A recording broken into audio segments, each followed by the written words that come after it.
야고보서 4장 11절로 17절까지 신약성경 374면에 제 성경이 있습니다. 우리 다 찾았으면 아멘 합니다.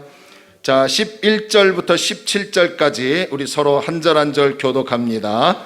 형제들아, 서로 비방하지 말라. 형제를 비방하는 자나 형제를 판단하는 자는 곧 율법을 비방하고 율법을 판단하는 것이라. 내가 만일 율법을 판단하면 율법의 준행자가 아니요 재판관이로다.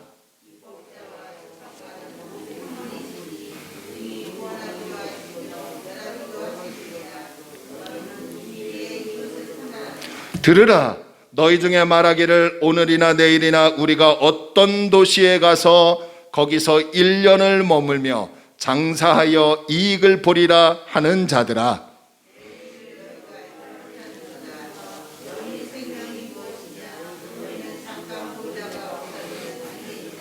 너희가 도리어 말하기를 주의 뜻이면 우리가 살기도 하고 이것이나 저것을 하리라 할 것이거늘.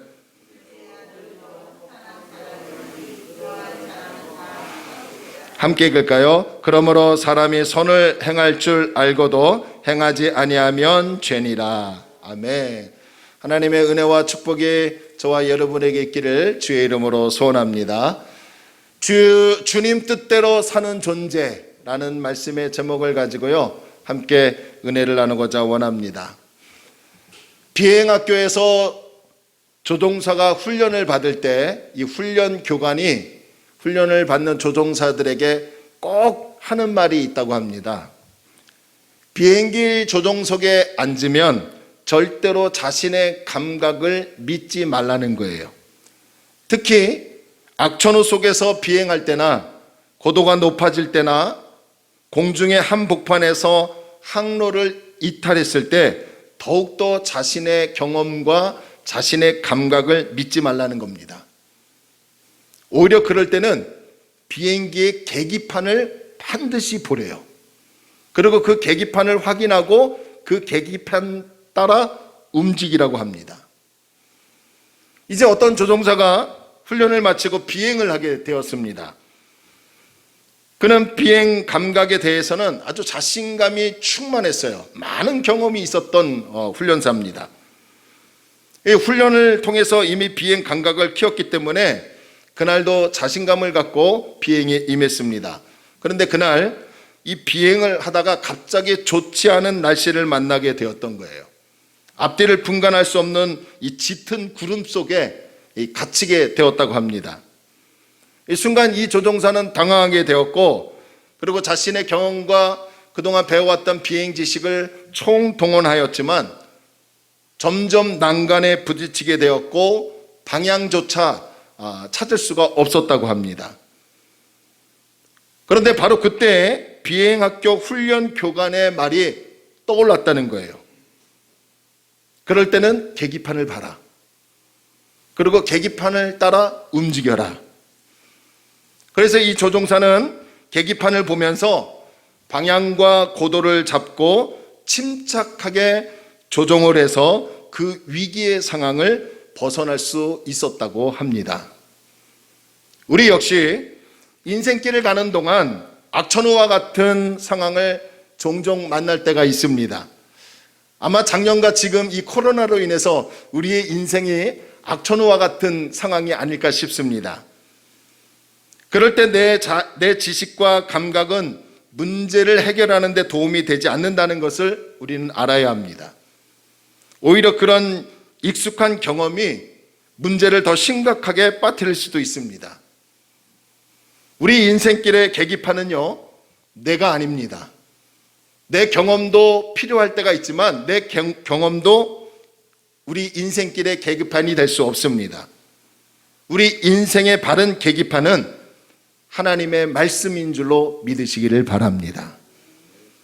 지금 우리가 어려움 속에서 악천후를 맞고 있다면 내 경험과 지식을 가지고 극복할 수 있다고 호언장담하지 마시고 다른 사람들을 찾아가고 의견을 물어보기 전에 먼저 골방에 들어가 계기판의 수치를 설명해 줄 하나님의 말씀을 가지고 하나님께 물어보고 그분의 뜻대로 따라가는 우리 다리 놓는 교회 성도들이 되어야 될 줄로 믿습니다.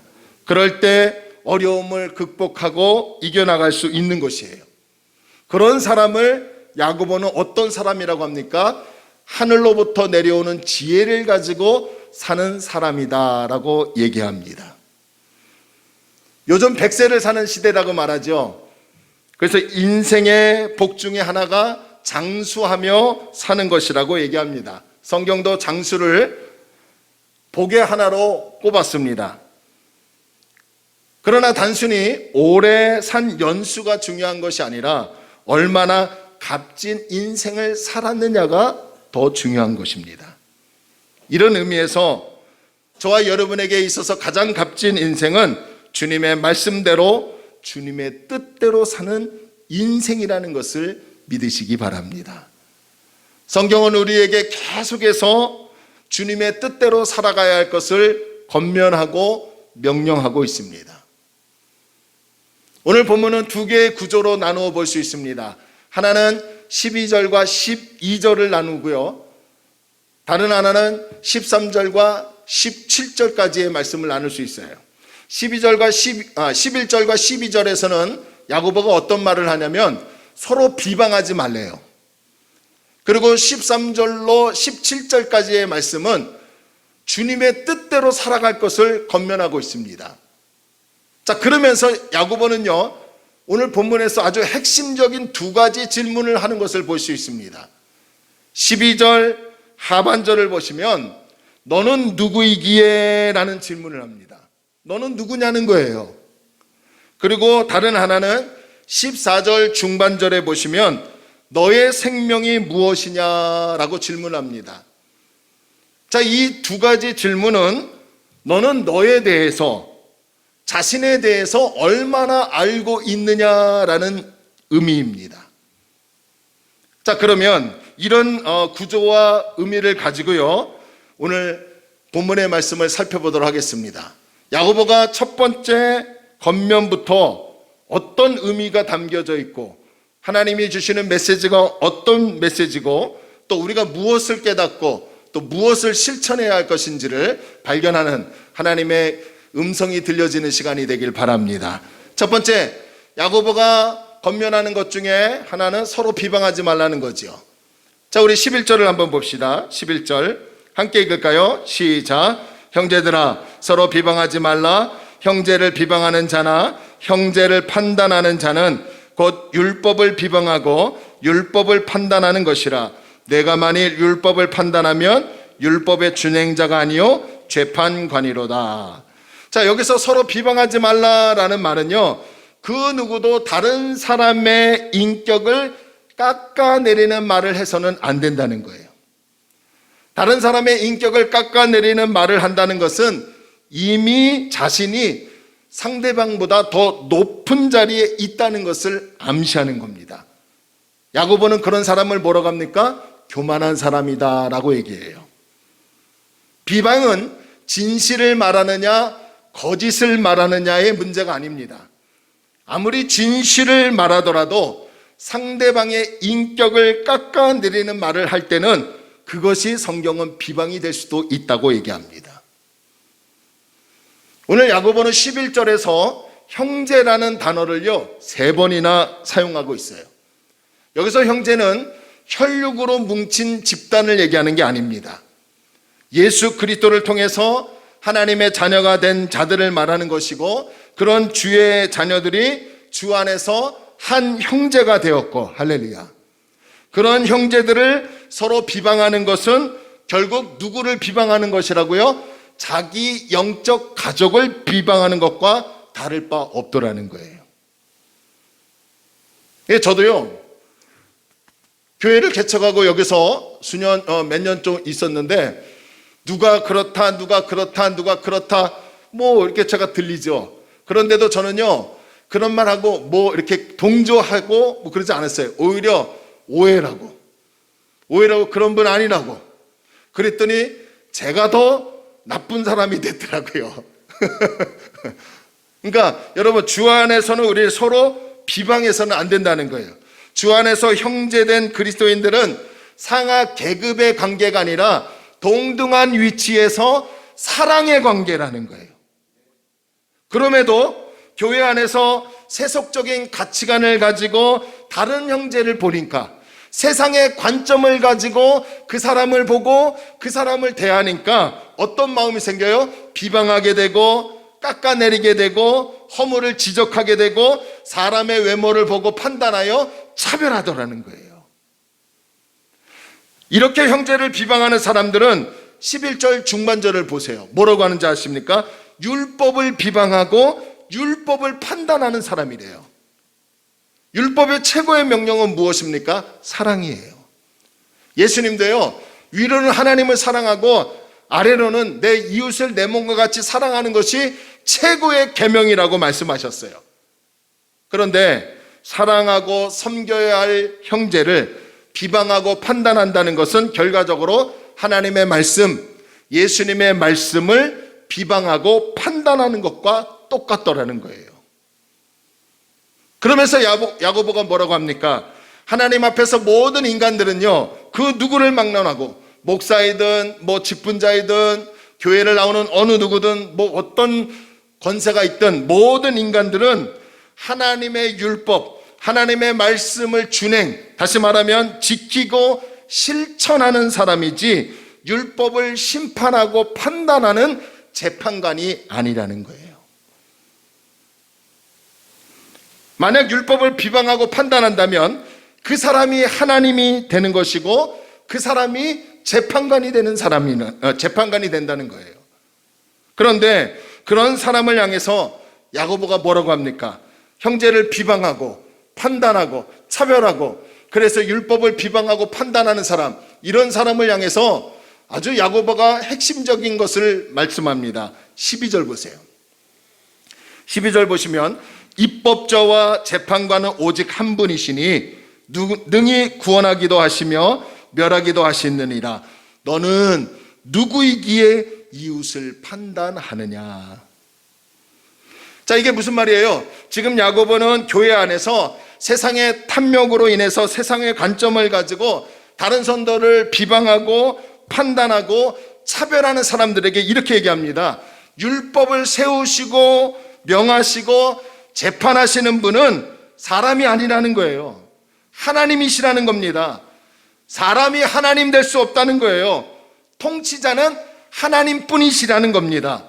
오직 하나님만이 우리를 구원하실 수도 있고 멸망시킬 수도 있다는 겁니다. 그런데 대체 그대는 누구이기에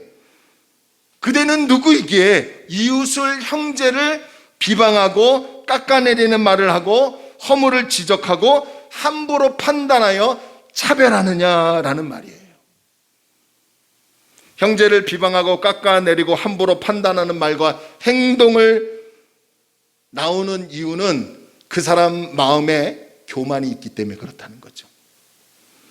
이 교만이 세상에 탐욕을 가져오고요, 교만이 시기와 다툼을 일으키고요, 교만이 마치 자신이 하나님 된 것처럼 다른 사람들을 비방하고 깎아내리는 말을 하고 허물을 지적하고 판단하고 차별을 하고요, 긍휼을 베풀지 않고요, 이 교만이 말로는 믿는다고 하면서 전혀 하나님의 말씀에는 실천하지 않게 하더라는 거예요.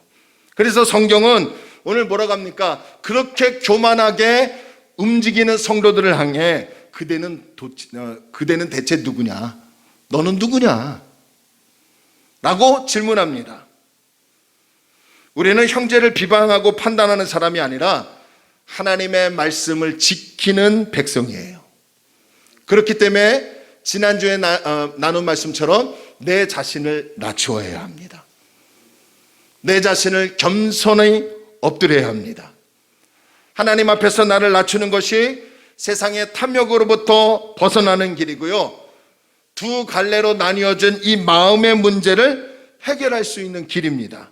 동시에 시기와 다툼을 해결할 수 있고 다른 형제들을 사랑과 긍휼로 대할 수 있는 겁니다. 할렐루야.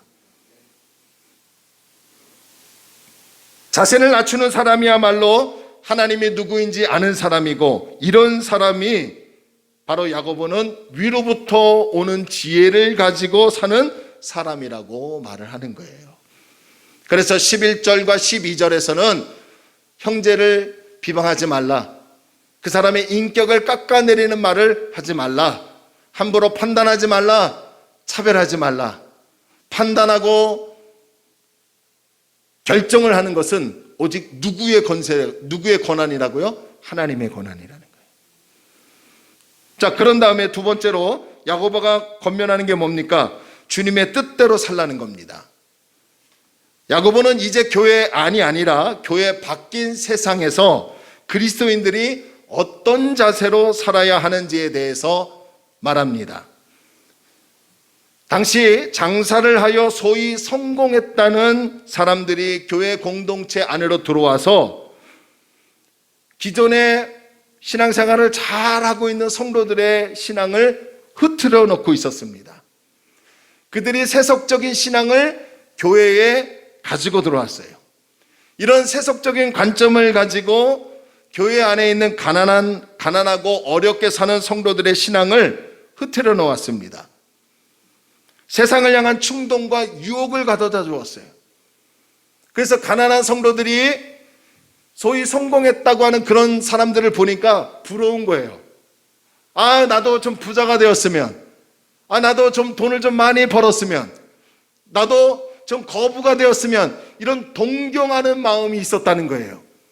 그러니까 진리를 향하여서 예수를 초점을 맞추어 나가야 할 교회가 소위 세상에서 성공했다는 사람들이 들어와서 세속에 물들게 하니까 교회 안에 어렵고 가난하게 사는 성도들이 이제는 예수를 바라보던 신앙이 세상을 바라보는 신앙이 되었다는 거예요. 이게 바로 두 마음이에요. 그러다 보니까 어떤 사람들은 하도 부자가 잘난 척하니까 시기하고 미워하고 다투게 되는 거예요. 분쟁이 일어나는 거예요.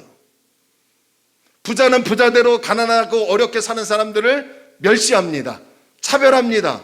무시합니다. 비방합니다. 교회 안에 이런 현상이 일어나는 겁니다. 야고보는 13절에서 그런 세속적인 신앙을 가지고 장사하는, 사업을 하는 성도들에게 뭐라고 하는지 아십니까? 들으라 라고 합니다. 들으라. 너희 중에 말하기를.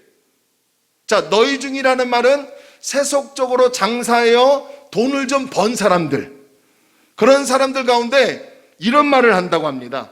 오늘이나 내일이나 우리가 어떤 도시에 가서 거기서 1년을 머물며 장사하여 돈을 좀 벌자, 이익을 보리라 하는 자들아 라고 얘기합니다.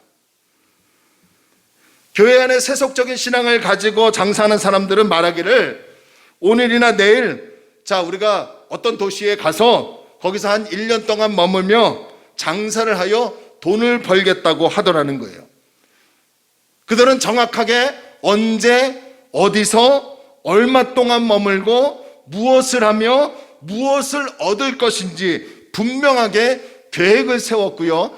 그 계획이 반드시 이루어질 것을 확신했어요.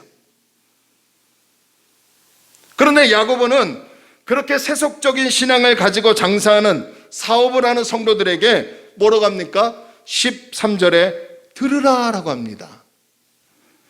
조금 문제가 있어 보이죠? 이 들으라 라는 의미가. 지금 야고보는 사람이 계획을 세우며 사는 것이 잘못됐다고 말하려고 하는 것이 아닙니다. 세속적인 신앙을 가지고 장사하는 사람들에게 뭔가 문제가 있었다는 거예요. 당시 2000년 전에는요, 지금과 비교할 수 없는 환경이죠. 얼마나 낙후되고 얼마나 어렵고 조건도 얼마나 어려웠을까요? 교통이라든지 날씨라든지 장사 조건 등이 열악했을 겁니다. 그렇기 때문에 그들이 어떤 도시에 가서라고 한다 해서 쉽게 이동할 수 있는 것도 아니고요, 타지에 얼마까지 머물 수 있는지, 어떤 장사를 해야 하는지, 장사하면 얼마나 이익을 벌 수 있는지에 대해서 아무것도 모르기 때문에 성공한다고 보장할 수 없는 거예요. 그런데 그들은 13절에 보니까 성공을 장담하고 있어요. 수단과 방법을 가리지 않고 모든 것을 동원하여서 반드시 자신들이 세운 계획대로 이룰 것이라는 것을 확신하고 있어요. 이들의 자신감, 이들의 용기는 높이 살만합니다. 그런데 문제는 그들에게 자신들의 연약함을 인정하는 마음, 더 나아가 심각한 문제는 그 일에 대해서 내가 장사하려고 하는 일, 내가 직장에서 하려고 하는 일, 내가 무엇을 하려고 하는 그 일에 대해서 하나님께서 어떻게 생각하시는지에 대한 거룩한 근심이 없었다는 것이 심각한 문제라는 거예요. 오늘날 교회 안에서도 예수 믿고 복 받는 것이 최고의 신앙생활이라고 하는 세속적인 가치관들이 들어왔습니다. 예수님은 당연히 성도들에게 복을 주어야 하고, 성도들은 예수를 통해서 성공하고 복 받는 사람들이 되어야만 하는 공식이 교회 안에 자리 잡고 있습니다. 교회 안에 병들고 못 살고 성공하지 못하는 것은 하나님께 복 받지 못해서 그런 것이고, 성공하고 건강하면 하나님께 복 받은 것으로 복음을 왜곡하고 있더라는 거예요. 그래서 우리 한국 사람들은 큰 교회에서 뭐 한다라고 하면 다 믿어버려요. 그게 잘못된 행사고 잘못된 방향으로 나아가는 것을 알면서도 큰 교회이니까 다 믿어버려요. 왜? 큰 교회는 하나님이 더 크게 역사하신다는 거예요. 연세 드신 분들, 권사님들 얘기 한번 들어보세요. 큰 교회는 뭐가 있기 때문에 하나님이 그렇게 성공하게 한 거 아니냐라는 세속적 관점이 있어요. 이번에 여러분 국제학교의 문제가 바로 그거예요. 큰 교회에서 홍보를 해주니까 지방의 소수의 교회들이 너나 없이 무인가 국제학교를 세웠고, 조금만 자중해서 기숙만 안 했어도 별탈 없이 지냈을 텐데 다 기숙하고 하나님이 다 지켜주실 거야. 저 큰 교회가 떡하니 광주의 안디옥 교회가 버티고 있어 라고 했기 때문에 여러 가지 잘못된 부분이 발생하게 된 겁니다. 예수를 통해서 이 땅에 자신의 계획을 성취하고 성공하는 것이 교회 안에서 마치 진리인 양 받아들여지고 있는 현상이에요. 지금 저는 우리가 세상에서 성공하지 말아야 하고 복을 받지 말라고 드리는 말씀이 아닙니다. 성경에서 말하는 것은 하나님 없는 성공, 하나님 없는 계획, 하나님 없는 인생, 하나님이 간섭하지 않는 교회, 하나님이 간섭하지 않는 가정, 하나님이 간섭하지 않는 직장과 사업장, 나의 모든 일들은 아무것도 아니라는 거예요. 이해가 되시면 아멘. 왜 그렇습니까? 왜 그런지 14절에서 얘기합니다. 우리 잘 아는 말씀이에요. 14절 우리 함께 읽을까요? 시작. 내일 일을 너희가 알지 못하는도다. 너희 생명이 무엇이냐? 너희는 잠깐 보이다가 없어지는. 우리는 내일 무슨 일이 일어날지 아무것도 모릅니다. 우리가 아무리 좋은 계획을 세우고 좋은 일을 한다고 하고 선한 목적을 세웠다 해도 내일 어떤 일이 오고 내일 어떤 일이 생겨날지, 내일 어떻게 될지 아무것도 모르는 존재입니다. 당시 하나님을 의지하지 않는 부자들이 언제 어디서 얼마 동안 머물며 무엇을 하여 돈을 벌 수 있다는 이 호언장담하는 말들이 가난한 성도들의 마음을 어지럽히게 만들었고 혼란스럽게 만들었어요. 왜요? 가난하고 어렵게 사는 성도들은 하나님의 뜻이 무엇인지 모르지만 끝까지 말씀을 붙들고 하나님을 믿고 따라가려고 했는데, 갑자기 세속적인 성공의 부를 가지고 들어오는 성도들이 언제 어디서 무엇을 하며 얼마 동안 머물며 이렇게 하면 돈을 벌 수 있고 성공할 수 있다라고 호언장담하니까 말씀이 잘못된 거 아닌가? 내가 믿는 신앙이 잘못된 거 아닌가? 내가 저들처럼 저렇게 확신이 없어서 우리 가정이 이렇게 어렵게 사는 것이 아닌가? 라고 혼선을 빚게 되더라는 거예요. 그래서 야고보는 당시 성도들과 오늘 저와 여러분에게 너희 생명이 무엇이냐라고 질문합니다. 우리가 사는 이 생명의 목숨이 무엇이냐는 거예요. 그래서 뭐라고 대답합니까? 잠시 있다가 사라지는 안개와 같다는 거예요. 당시 교회 안에 있는 부자들이 착각하고 있는 것은 자기 자신이 내일까지 살 수 있을지, 내일 정말 갈 수 있을지, 내일 가게 되면 그 도시에서 정말 돈을 벌 수 있을지 분명하지도 않는데, 그런 모든 일들이 사라질 수도 있다는 사실은 배제하고 성공할 수 있다, 돈을 벌 수 있다는 확신만 가지고 있더라는 거예요. 그게 바로 오늘날 교회 안에 성공 의식을 가지고 있는 사람들이에요. 그게 비전이래요. 그게 꿈이라고 합니다. 저도 못 모르고 부목사 있을 때는 그게 비전이고 그게 꿈이냐 설교하고 못 모르고 개척 초기에는 그것이 하나님의 뜻이냐 마구 쏟아내었어요. 그런데 문제는 아무리 그렇게 선포하고 아무리 그렇게 비전이라고 해서 축복의 메시지를 선포해도 하나님의 복은 임하지 않았다는 거예요. 왜 그랬을까요? 우리를 잘 보세요. 잠시 있다가 사라지는 안개와 같은 우리의 생명, 지난 1년을 한번 생각해 보십시오. 코로나19 감염병이 인류를 덮치는 바람에 우리는 아무것도 하지 못했습니다. 우리의 계획, 우리의 시간, 우리의 삶이 모든 것이 마치 멈추어 버리는 것 같았습니다. 저 역시 작년 초반에 많은 계획을 세웠죠. 올해는 좀 이렇게 해야겠다.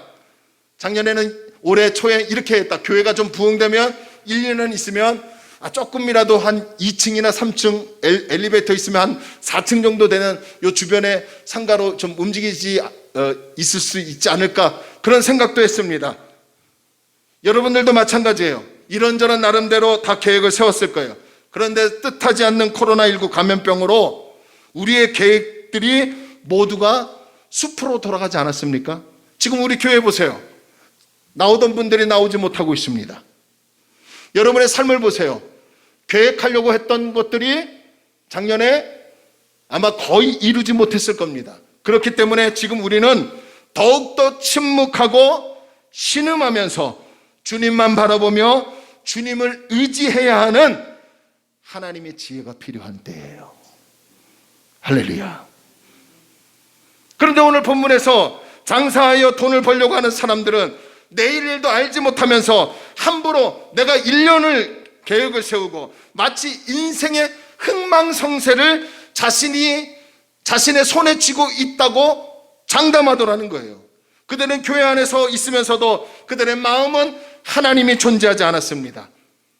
그런데 분명하게 기억하십시오. 성도는, 저와 여러분은 하나님을 의지하고 하나님께 늘 기도하면서 물어보고 하나님이 주신 지혜를 가지고 계획을 세우고 하나님이 주신 마음을 가지고 그 뜻대로 살아가는 존재라는 것을 믿으시기를 주의 이름으로 축원합니다. 그럼에도 꼭 하나 더 기억하십시오. 그럼에도 얼마든지 계획대로 되지 않을 수 있다는 것을 알아야 합니다. 왜냐하면 흥망성쇠, 생사화복은 안개와 같은 우리의 손에 있는 것이 아니라 하나님의 손에 달려있기 때문에 그렇다는 거예요.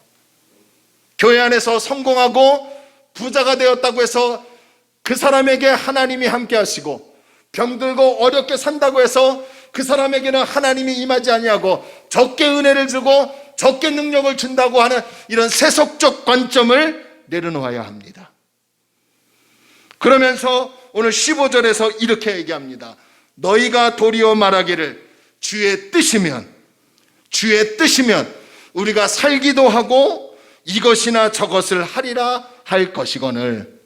야고보는 우리가 무엇을 할 수 있다 없다의 문제가 아니라 주님의 뜻이 더 중요하다는 거예요. 그래서 우리는 주님의 뜻이라면 우리가 살 수도 있고 죽을 수도 있다는 것을 알아야 합니다. 주님의 뜻이라면 성공할 수도 있고 실패할 수도 있다는 것을 알아야 합니다. 주님의 뜻이라면 이것도 할 수 있고 저것도 할 수 있고 이것도 할 수 없고 저것도 할 수 없다는 것을 알아야 합니다. 중요한 것은 주님의 뜻이 무엇이냐는 것을 아는 것, 분별하는 것, 이게 지혜예요. 저와 여러분에게 하나님이 주시는 지혜가 있어 분별하여서 하나님의 뜻대로 살아가 하나님 앞에 쓰임받는 거룩한 그리스도인이 되기를 주의 이름으로 축원합니다. 그런데요, 이것은 운명론적인 입장을 이야기하는 게 아니에요. 오히려 우리의 인생의 흥망성쇠, 생사화복은 사람이 아니라 하나님께 있다는 것을 인정하라는 거예요. 순명론적 입장을 얘기하는 게 아니에요. 모든 인생의 흥망성쇠 생사화복은 사람의 조건이나 경험이나 배움이나 물려받은 것으로 되는 것이 아니라 나를 살리시고 나와 함께 하시는 하나님께 있다는 것을 인정하라는 거예요. 그것이 신앙의 출발이고, 그런 신앙의 출발이 말씀으로 제대로 살아갈 수 있는 인생의 방향으로 나아갈 수 있다는 겁니다. 무엇을 이루고 무엇을 가졌다 한들 하나님이 없다면 그것은 아무것도 아니라는 거예요. 하나님은 자신의 뜻을 따라 우리를 진리의 말씀으로 태어나게 하셨죠.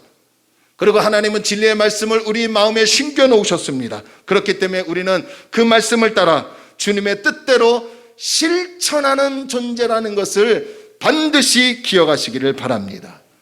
주님의 뜻이 무엇인지 깨닫고 그 뜻대로 사는 성도야말로 위로부터 내려오는 지혜를 가지는 사람이고, 주님의 뜻을 알고 순복하는 성도가 자신을 낮추는 사람이고, 자신을 낮추는 사람에게 하나님은 야고보서 4장 10절에서 높여주시는 은혜를 허락하신다는 거예요. 그러면서 야고보는 이제 결론을 내립니다. 16절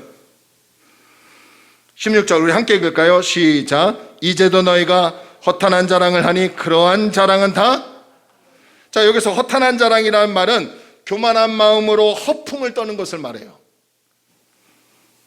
내가 보기에는 안 될 것 같은데 자꾸 된다고 하는 사람이 있어요.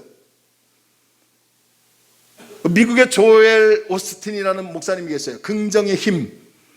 여러분, 성경은 긍정의 힘을 얘기하는 게 아니에요. 예수의 힘을 얘기해야 돼요. 복음의 힘을 얘기해야 하고 말씀의 능력을 얘기하는 거예요. 아무리 긍정의 힘, 긍정의 마음을 가졌다 해도 하나님이 열어주시지 아니하면, 하나님이 함께 역사하지 아니하시면 닫힌 걸 열 수 없고요, 연 걸 닫을 수 없다는 것을 믿으시기 바랍니다.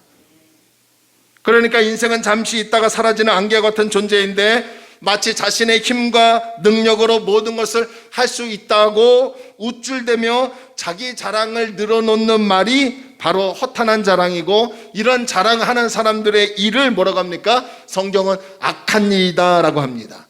아무리 교회를 다닌다 할지라도 하나님을 의지하지 않고 하나님의 주권을 인정하지 않고 자기 자랑만 늘어놓는 것은 다 악한 것이에요. 야고보는 자기 자랑만 하는 것, 또한 주님의 뜻을 묻지 않고 자기 마음대로 행하는 것, 그것을 악한 것이라고 하고 그것을 죄라고 합니다. 반대로 하나님의 뜻대로 말하고 하나님의 뜻대로 살려고 하는 성도의 삶을 뭐라고 하는지 아십니까? 선이라고 합니다. 17절. 그러므로 사람이 선을 행할 줄 알고도 행하지 아니하면 무엇이니라? 죄니라. 행하면 죄가 아니에요. 여기서 말하는 선은 윤리적인 차원을 뛰어넘어서 하나님과 나와의 관계적 측면을 얘기하는 거예요. 우리가 진리의 말씀으로 하나님이 낳으셨죠. 그리고 진리의 말씀을 내 마음에 심겨 놓으셨죠. 그래서 우리는 진리의 말씀대로 살아가야 할 영적 욕구가 날마다 일어나야 합니다. 하나님의 뜻을 물고 하나님이 가르쳐 주신 대로, 하나님이 인도해 주신 대로 살아가야 합니다. 성경은 이것을 선이라고 얘기합니다. 하나님의 말씀을 듣고도 그 들은 말씀을 실천에 옮기지 않으면 그것은 죽은 믿음이고, 그것이 바로 뭐가 된다고요? 죄가 된대요. 반대로 듣고 실천하면 선이 되는 거예요. 따라서 하나님의 말씀을 알았으면 행하라는 겁니다. 할렐루야. 하나님의 말씀을 들었다면 예배당에서 아멘에서 멈추는 게 아니라 예배당 밖으로 나가 여러분 가정에서, 여러분 삶의 일의 터전에서 행하라는 거예요. 실천하라는 거예요. 잠시 있다가 사라지는 안개와 같은 존재이기에 미래의 계획을 세우는 것도 중요하겠지만, 그것보다 더 중요한 것은 오늘을 허락하신 하나님께 감사하며 살아야 되지 않을까요? 아멘이 없는 거 보니까 내일도 당연히 올 것이라고. 여러분, 연휴 때 미담이지만 연휴 때 제 어머니 보고 아버지를 뵈니까요. 다른 날은 뭐 그렇게 느끼지 못했는데 뵈니까 야, 사람 하루하루 사는 게 감사더라고요. 내일이 어떻게 될지 모르는데 오늘을 허락하신 하나님께 감사할 수 있어야 한다는 거예요. 저와 여러분은 오늘에 충실해야 하고 오늘 일에 최선을 다해야 하고 오늘 주님의 뜻을 물어야 하고 오늘 주님의 뜻대로 살아가는 하나님의 성도가 되어야 한다는 거예요. 주님이 베풀어 주신 궁율로 하나님의 나라에 들어갈 수 있는 생명의 면류관을 얻지 않았습니까? 그렇기 때문에 오늘 우리는 세상으로부터 오는 탐욕과 정욕을 벗어버리고 내 자신을 낮추어서 다른 형제들에게 궁율과 자비를 베풀 수 있는 마음이 있어야 합니다. 오늘 내가 낮아지고 오늘 하나님을 인정하고 오늘 주님 뜻대로 살아가야 할 사명이 저와 여러분에게 있는 거예요. 그래서 여러분 오늘 주어진 하루를 낭비하지 마시기 바랍니다. 최선을 다해 일하십시오. 직장에서도 사업장에서도 가정에서도 학교에서도 또한 교회 예배당에 있을 때에도 오늘 주어진 이 시간에 최선을 다하여 하나님의 뜻을 물어보고 하나님의 뜻을 발견하면 그것을 행할 수 있는 성도가 바로 저와 여러분이 되어야 될 줄로 믿습니다. 그런 성도의 삶을 선한 삶이라고 하고 그런 성도의 삶을 위로부터 내려오는 지혜를 가지고 사는 사람이라고 하고 그 위로부터 지혜를 가지고 사는 성도의 삶은 다른 사람과 화평하고 가정을 살리고 교회를 살리고 다른 사람을 살리는 하나님 앞에 높임받는 거룩한 성도가 된다는 것을 믿으시고 오늘 주님의 뜻을 발견하고 오늘 충실히 최선을 다하여 그 뜻에 합당하게 사는 다니엘온누교회 성도들이 되길 주의 이름으로 축원합니다. 너희 생명이 무엇이냐? 잠시 있다가 사라지는 게 아니냐? 오늘이나 내일 어떤 도시에 가서 1년을 머물며 장사하여 이익을 보리라. 그거 하나님이 지켜주시면 할 수 없는 거 아니냐? 그렇기 때문에 오늘 하루를 주어줬다면 하나님의 뜻을 묻고 오늘도 주어진 일에 최선을 다하는 것이 선한 삶이고 복된 인생이라고 성경은 말합니다. 그렇게 살아가는 우리 식구들 되기를 주의 이름으로 축원합니다. 찬양합시다.